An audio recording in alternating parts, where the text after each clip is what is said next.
అనకాపల్లి పట్టణంలోని ఎన్టీఆర్ క్రీడా మైదానంలో గణతంత్ర దినోత్సవ వేడుకలు అత్యంత ఘనంగా జరిగాయి. జిల్లా కలెక్టర్ విజయకృష్ణన్ ముఖ్య అతిథిగా విచ్చేసి జాతీయ పతాకాన్ని ఆవిష్కరించారు. అనంతరం సాయుధ పోలీస్ దళాల నుండి ఆమె గౌరవ వందనాన్ని స్వీకరించారు. ఈ సందర్భంగా కలెక్టర్ విజయకృష్ణన్ జిల్లా ప్రజలకు గణతంత్ర దినోత్సవ శుభాకాంక్షలు తెలిపారు. జిల్లాలో జరుగుతున్న అభివృద్ధి పనుల ప్రభుత్వ సంక్షేమ పథకాలను ఆమె వివరించారు. ఇక ప్రజాస్వామ్య స్ఫూర్తిని చాటుతూ రాజ్యాంగం కల్పించిన హక్కులను బాధ్యతలను ప్రతి ఒక్కరూ గౌరవించాలని పిలుపునిచ్చారు. ఈమె మనకి ఈనారిగా పనిచేస్తున్నారు. మొత్తం మన గ్రామంలో 10 సంఘాలకు ఒక ఈనారి పనిచేస్తారు. మీ ముసలి తల్లి సంఘం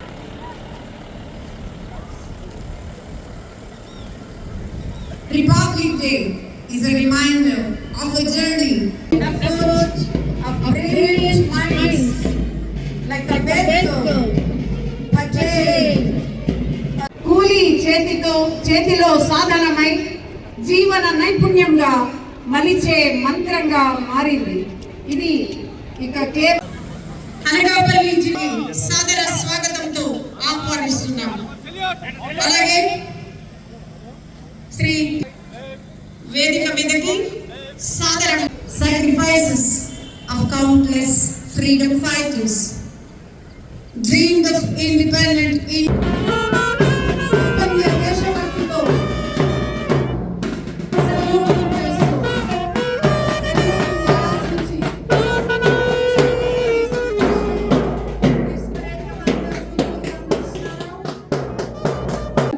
కృషి మరియు దీని నుంచి వచ్చిన సత్ఫలితాలను మీకు ముందుగా వివరిస్తాను. రాష్ట్ర ముఖ్యమంత్రి శ్రీ నారా చంద్రబాబు నాయుడు గారు ఎంతో ప్రతిష్టాత్మకంగా అమలు చేస్తున్న సూపర్ 6 పథకాల ప్రగతిని ముందు ఉంచడం జరుగుతుంది. తల్లికి వందనం పథకంలో భాగంగా జిల్లాలో 1,80,648 మంది లబ్ధిదారులకు గాను 232.7 కోట్ల రూపాయలను నేరుగా తల్లిల ఖాతాలకు జమ చేయడం జరిగింది. దీపం పథకం కింద 3,69,851 మంది లబ్ధిదారులకు గాను 71.5 కోట్ల రూపాయలను బ్యాంక్ ఖాతాలో జమ చేయడం జరిగినది. ఎన్టీఆర్ భరోసా పథకం కింద నెలకు 2,50,000 మంది 680 మంది పెన్షన్దారులకు 180.65 కోట్ల రూపాయలను ఇంటి వద్దనే ప్రభుత్వ యంత్రాంగం ద్వారా పంపిణీ చేయడం జరుగుతుంది. అన్నదాత సుఖీభవ PM కిసాన్ పథకం కింద 2,41,539 రైతు కుటుంబాలకు గాను 317.82 కోట్ల రూపాయలను లబ్ధి చేకూర్చడం జరిగినది.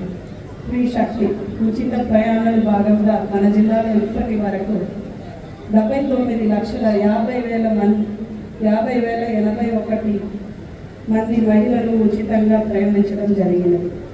యువతకు ఉద్యోగ అవకాశాల కల్పన భాగంగా నైపుణ్య అభివృద్ధి DSE మరియు కొత్త పరిశ్రమల ఏర్పాటు ద్వారా జిల్లాలోని యువతకు వేల సంఖ్యలతో ఉద్యోగాలు కల్పించబడుతున్నాయి.